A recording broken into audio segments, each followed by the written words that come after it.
This is iFIBER 1 News. Here are today's top stories. The U.S. Environmental Protection Agency has awarded the Moses Lake School District $80,000 to help replace 4 older buses. Senator of the 12th District, Brad Hawkins, has spearheaded legislation to advance forest health treatment and reduce risks of wildfire. With the sponsorship of Banner Bank, Mission Ridge Ski and Snowboard Resort held their annual dummy downhill race over the weekend. Big Bend Vikings women's basketball saw the end of its season in the NWAC Final Four. From the iFIBER 1 newsroom, this is iFIBER 1 News. And it starts now. The U.S. Environmental Protection Agency has awarded the Moses Lake School District $80,000 to help replace 4 older buses. The EPA awarded nearly $500,000 to replace or retrofit 27 buses in 9 school districts in Idaho, Oregon, and Washington. School districts will receive the funds as rebates through the EPA's Diesel Emissions Reduction Act program. Moses Lake School District Transportation Manager Wes Kelly said the $80,000 will help offset the purchase of 4 new buses, costing about $124,000 each. Kelly said the district should have the new buses by the start of the next school year. The new and retrofitted buses will reduce pollutants that are linked to health problems such as asthma and lung damage. The EPA has implemented standards to make newer diesel engines more than 90% cleaner, but many older diesel school buses are still operating. EPA officials say the older engines emit large amounts of pollutants that can cause health problems. About $8.7 million in rebate funds were awarded to school districts nationwide. This is Joe Utter for iFIBER 1 News. This segment is brought to you by Maytag and the family Pooch have a lot in common. Both are loyal, both aim to please, and both are tenacious dish cleaners. But only one can sanitize.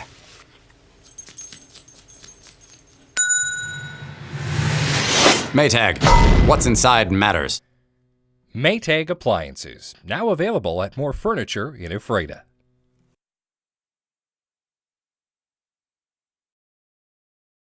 Senator of the 12th District, Brad Hawkins, has spearheaded legislation to advance forest health treatment and reduce risks of wildfire locally and statewide.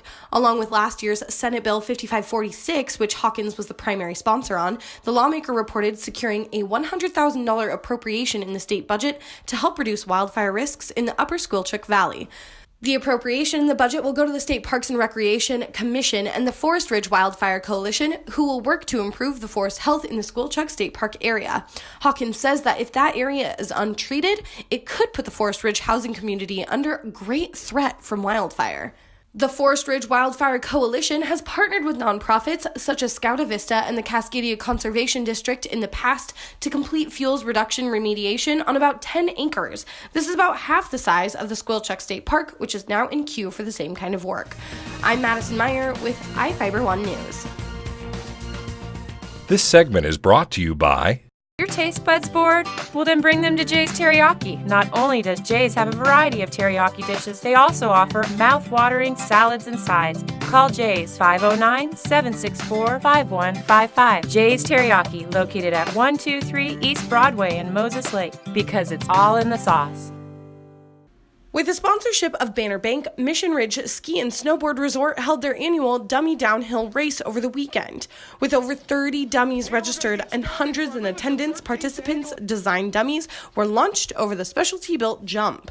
The dummies had to have either human or animal characteristics, stand at least 36 inches tall, weigh no more than 100 pounds, be on skis or a snowboard, and not have any motorization or explosives.